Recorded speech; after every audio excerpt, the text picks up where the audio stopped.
3 جوارات باش يكونوا في التربص القادم ضد موريتانيا والأردن والبرازيل. الجوارات هذوما سمعنا عليهم برشا في آخر فترة. الجوار الأول هو وسيم سلامة، واللي ريناه برشا في الكوب دو موند تحت 17 سنة، واللي كان أحسن جوار في الجورنيه الأولى متاع الكوب دو موند، تنقية 9.8، وزاد تحصل على 7.3 ضد الأرجنتين. وسيم سلامة احتمال كبير إنه يجي في البارتي الأخرى ضد البرازيل في حال تونس ما ترشحتش لدوري 16. نحن بالطبيعة نتمنوا إنها تونس تترشح لدوري 16، وعليش لا تهز كوب دو موند.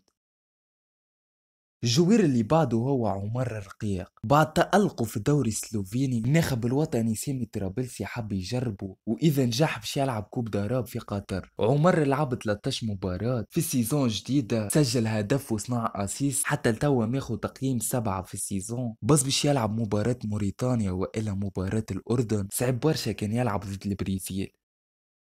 الجوير اللي بعده هو سامي جاليل. الجوير متألق برشا في الدوري الدنماركي، ما نعرفوش اذا الخبر صحيح ولا لا. الجوير حتى لتوا مازالت الجنسية متاعو الدنمارك، حتى ليكيب ناسيونال ما حكيتش على الموضوع، اما تنجم تكون مفاجأة كما تربص الغربي. وحتى الناخب الوطني سامي طرابلسي قال انه فما مفاجأة في تربص القادم نهار 9 نوفمبر باش تخرج القايمة، وان شاء الله مربوحة. وهكا نكون وصلنا لاخر المقطع. ما تنسيش اللايك والابونيه، وزيد تفعيل الجرس باش يوصلكم كل ما هو جديد.